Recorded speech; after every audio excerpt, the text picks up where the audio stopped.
Hello. How you Hi, doing, girl? I'm doing fantastic. And you? Good. I'm fine. This is the final part of the book. Am I not? Today we'll be discussing the final chapter titled Drain the Shallows. It started by talking about how the work days were shrunk down from the standard 5 day work week to a Work four week. day work week. With everything that has to do with change, there's always a kickback.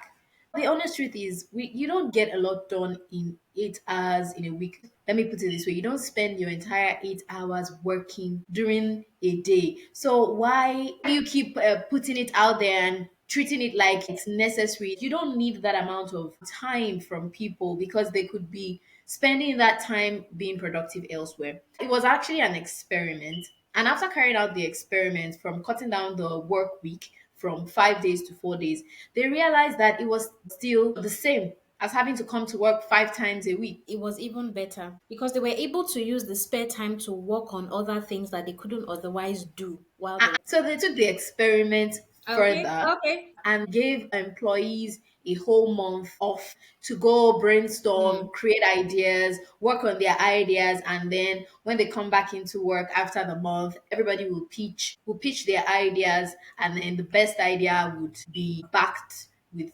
funding. They realized that they were able to develop a new product from right. just creating that competition, because sometimes everybody has the ability to go out and have their own startup. It's not that Mm, they don't have ideas. And if you allow that environment for productivity, for people to thrive, you would, even as a company owner or as a business owner, get more productivity from the employees. it's really just about giving yourself that time off to get some work done aside from all your busy schedule in the day. And I think all of us can really apply this to our daily lives. If you show up to work 9 a.m. to 5 p.m. every single day, let's be honest, Mhm.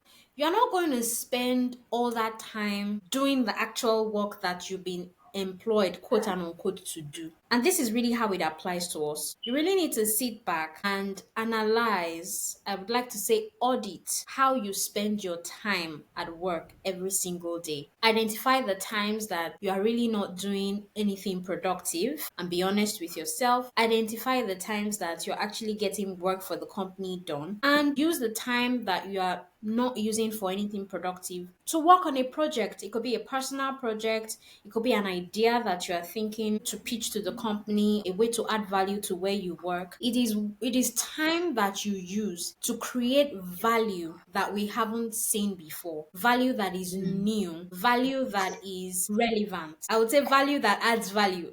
So audit your day. How do I spend my day? What time am I spending to actually do the work I've been employed for? What time am I spending just browsing the internet or browsing social media? Can I use that time to work on a new project, to do some research? So it's really just looking for time in your day that you are wasting to do something valuable and productive, either for yourself or for your company. Some Yeah. other ways that we can look to get more work done is to give ourselves a limited time every day to work. So we already said that you don't use all those 8 hours to do the work you've been employed to do.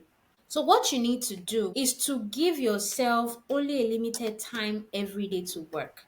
If you've been employed to work from 9 a.m. to 5 p.m., you need to sit down and reschedule your time. If I do productive work for my company from 9 a.m.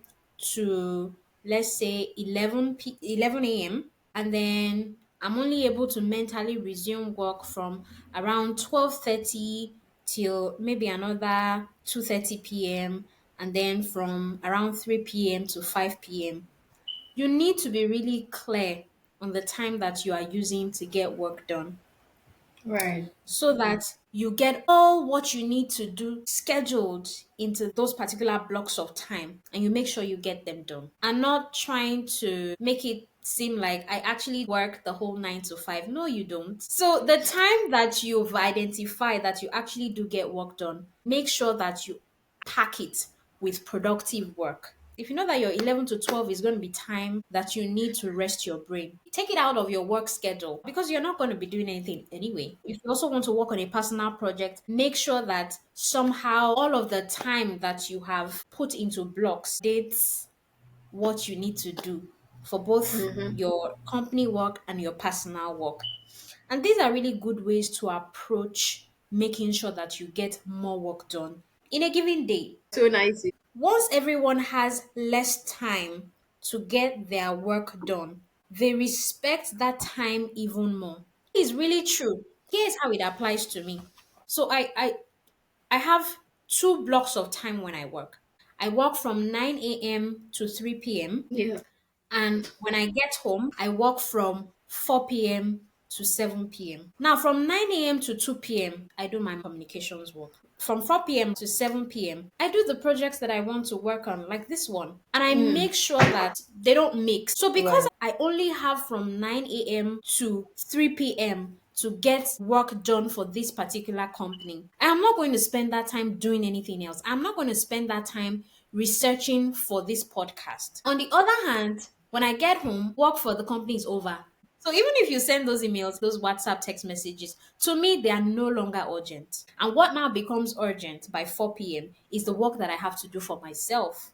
And so when I not only have that limited time per day to work on those two separate projects, I don't joke with it. There are periods, like you've rightly put, that we are more productive than others. Yeah. Within that period of time, if I do not wake up in time to get my work started by 7, there's less likelihood that I'll be able to get anything done for the day.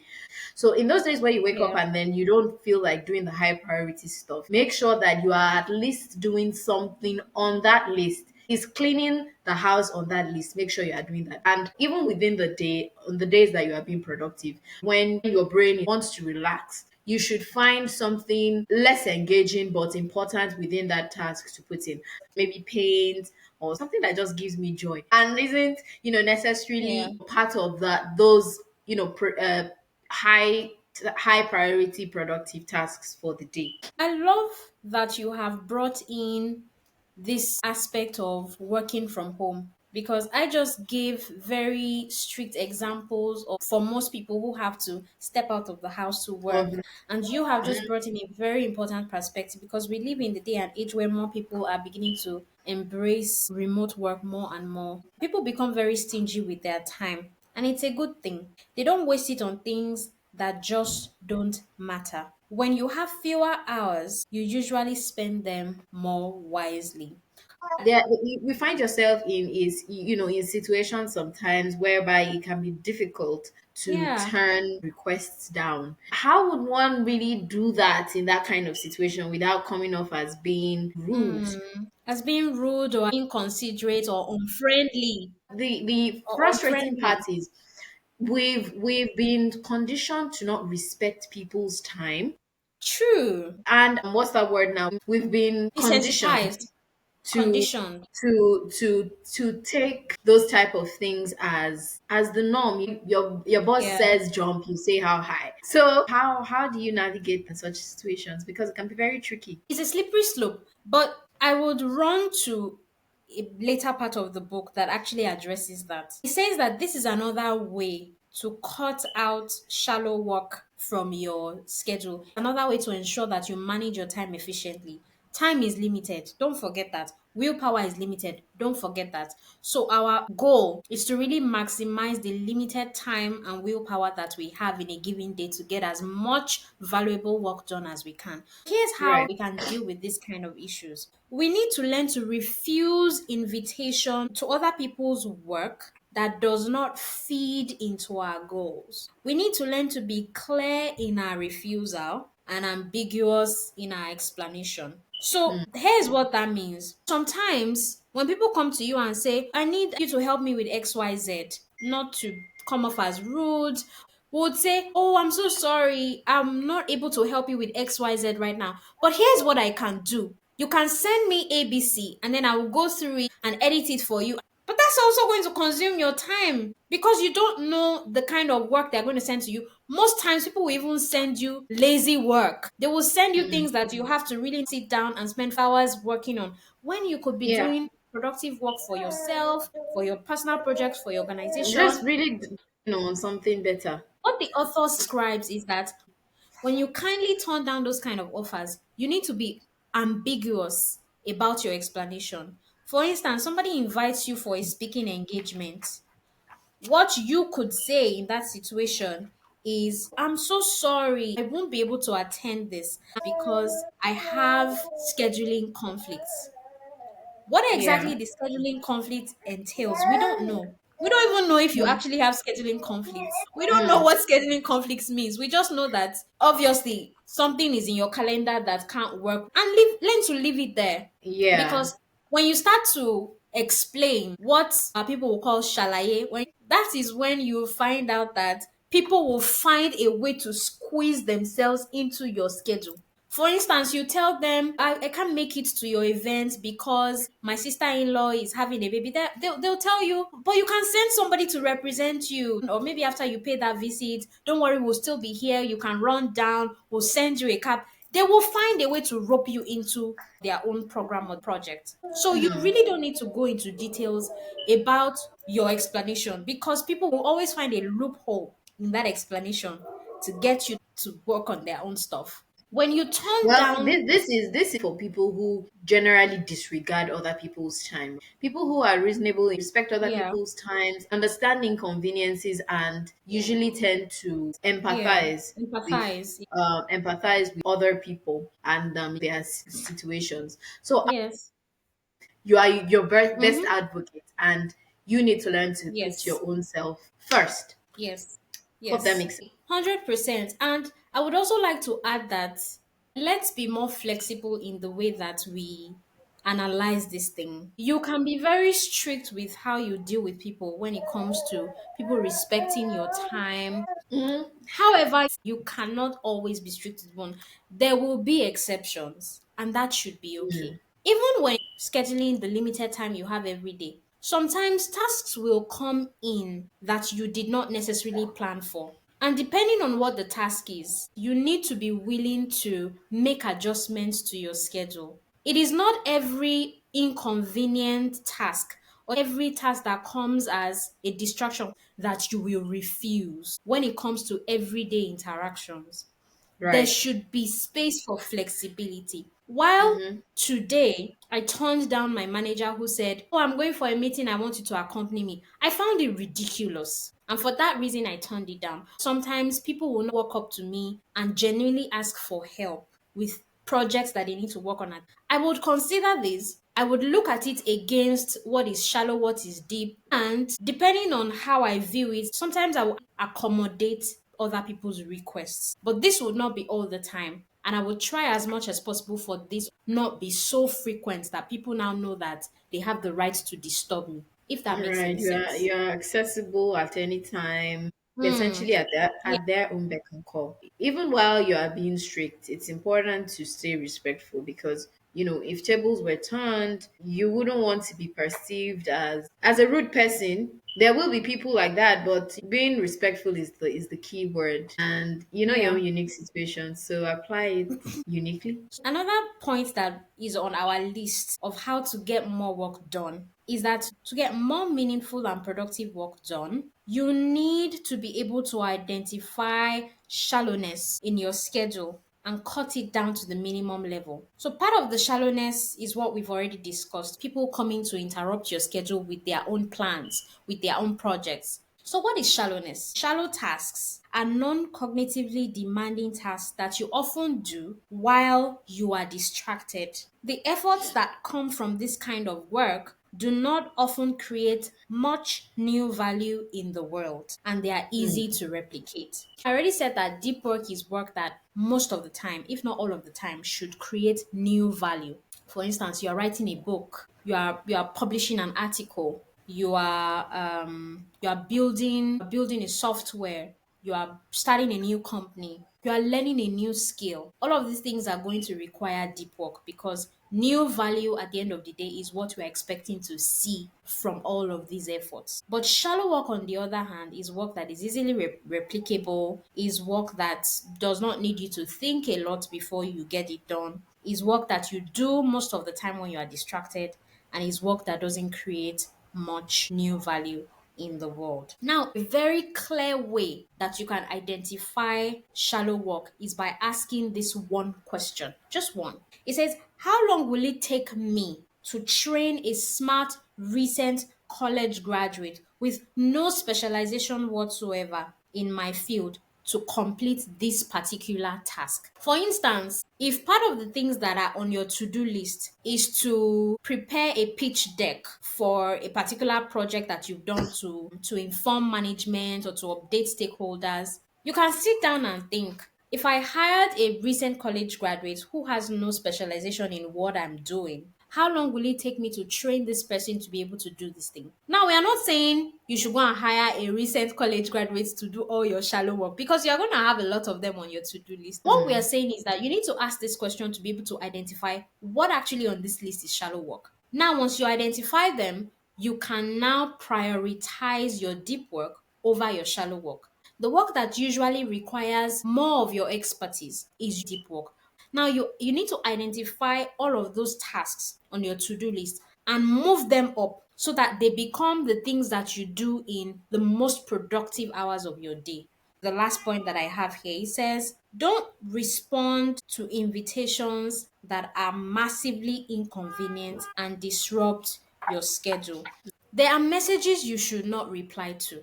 When people send you messages, sometimes they don't really structure the messages. They don't do much work. They rely on you to do the thinking for them. Think through this for me, solve the problem for me, do this, do that. And those things really creep into the time that you need to get productive work done. So if somebody is messaging you, it has to be worth your time. You have to have filters, not just for the kind of physical requests people bring to you, but even the virtual requests, the messages, the emails. Are they worth your time? Do they feed your goals? Has the person done enough work to be able to warrant your response? I As would give if, an example, a practical example of yeah. myself. I was the one sending the winding message. And Oh, I sent this message out that I was trying to figure out something career wise. And then I just messaged this person. And even to myself, out of shares embarrassment, I never went back to read the message because after I had calmed down, which I should have done before sending the message, I yeah. realized how windy the message was and there really wasn't any point. Like, okay, so what exactly? A lot of people, especially busy people, when they have to think and they still have questions to ask, not necessarily understanding the message, then you find that they don't get to Right. answer because after they read Right. the first paragraph and they're like, what's this? You can't blame them for that because you are demanding time from them to read through the message, try to Yeah, and really understand help you to what you mean, organize it. then respond by asking you further questions for Then there'll be yeah, to so much clarify. back and forth trying And to then it's clarify unnecessary exactly. back and forth. One thing that I learned from that interaction is that if you would like to get a response from, someone or for whatever reason or purpose you're sending out a message, Yeah. the message must be clear, it must be concise. Mm. Grammar Yeah. matters. You can't want to, reach out to someone in a formal setting, Yeah. to someone Yeah. that naturally would see abbreviations and cringe. So you need Right. to understand who you are sending the message to and tailor the message to suit the particular target audience. You couldn't have said it better. From the sender's perspective, and I'm talking about you being the sender, you have to work to make sure that your message gets a chance to get a response. And even when you have done that work, sometimes you will not get a response. So, as the sender, too, you shouldn't always be expecting a response. People can decide to screen your message out for various reasons, but when you've done enough work on your path and you read through your message and The cringe messages. you're not ashamed of yourself in any way, then at least you know you did the work. And if you don't get a Hmm. response, it's fine. So I think Maybe as the sender, what you need to do is also reduce your expectation of getting a response while putting in all the work that you need to put in to ensure that at least your message gets a chance to be read. That's from the sender's perspective. But as the receiver, you also need to prioritize your time. You need to be able to ensure that, quote and unquote, you are able to get more work done for yourself by not responding to every single message that comes your way.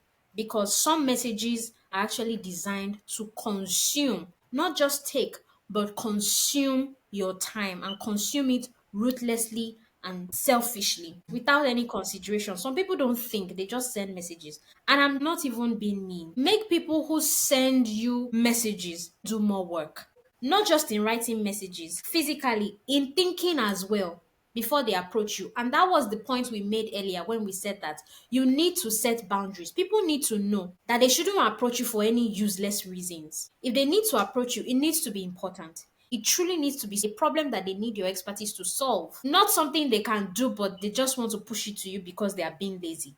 They need to think. The notion that all messages, regardless of the purpose of the sender, arrive in the same undifferentiated inbox, and that there's an expectation that every message deserves a timely response is absurdly unproductive. Not every message deserves a response. If you, as a busy person who is interested in doing deep, valuable work, in contributing value for your company or for your personal projects, if you believe that is every message that comes your way that needs to be responded to, then you are not ready to be productive. That's essentially what that sentence is saying. For every message that comes in, you need to make sure that people are working to get your attention. Once people send you those messages and it's a long prose, obviously that's not somebody that is interested in making sure that you can scan through their work. You open a work and it's not put in bullet points, it's not organized, it doesn't have Right. an attractive headline, it doesn't immediately call you to action, then you know they don't deserve a response. Yeah. No, not at all. I believe we've done. And I think yeah, we've done sufficient justice from our perspective to the chapter. So pick up the book, So, what do you have to say read to it, our readers who are probably anticipating to read the book, or maybe they don't have time to read it? read them. I Why? encourage those guys to pick up the book, read it. You can let us know your opinion about certain topics. If Let's you know your want to opinion. discuss, you Yes, I can love it. leave a comment and we'll get to that eventually. And then for those who do not have the opportunity or the time to pick up the book, we've done our best from our own point of view to cover the major points of the book and deep work. We'll separate you from the rest. I love. Do the deep work because at the end of the day, Yeah. that is what will make you stand up, feel fulfilled.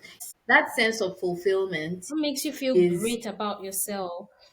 What it's makes you profound. The way you feel when you pleased? know that you did your best, and there's a way you feel when you know that you could have done better. So avoid could have done better. Aim for I did my best. I really Yeah, do appreciate the author for taking out his time to put it we together. do. We I was sincerely blessed. I was blessed reading the book. How about you? do. Deep work is meaningful, deep work is valuable, and deep work is rare. When Yeah, you respect yourself by respecting your time and using your time for projects that really matter, people will also respect you. It wasn't communicated in the book, but practicing it, I have seen that people respect you more when you respect yourself, your time. alrighty. So till next time. Till next time, bye bye.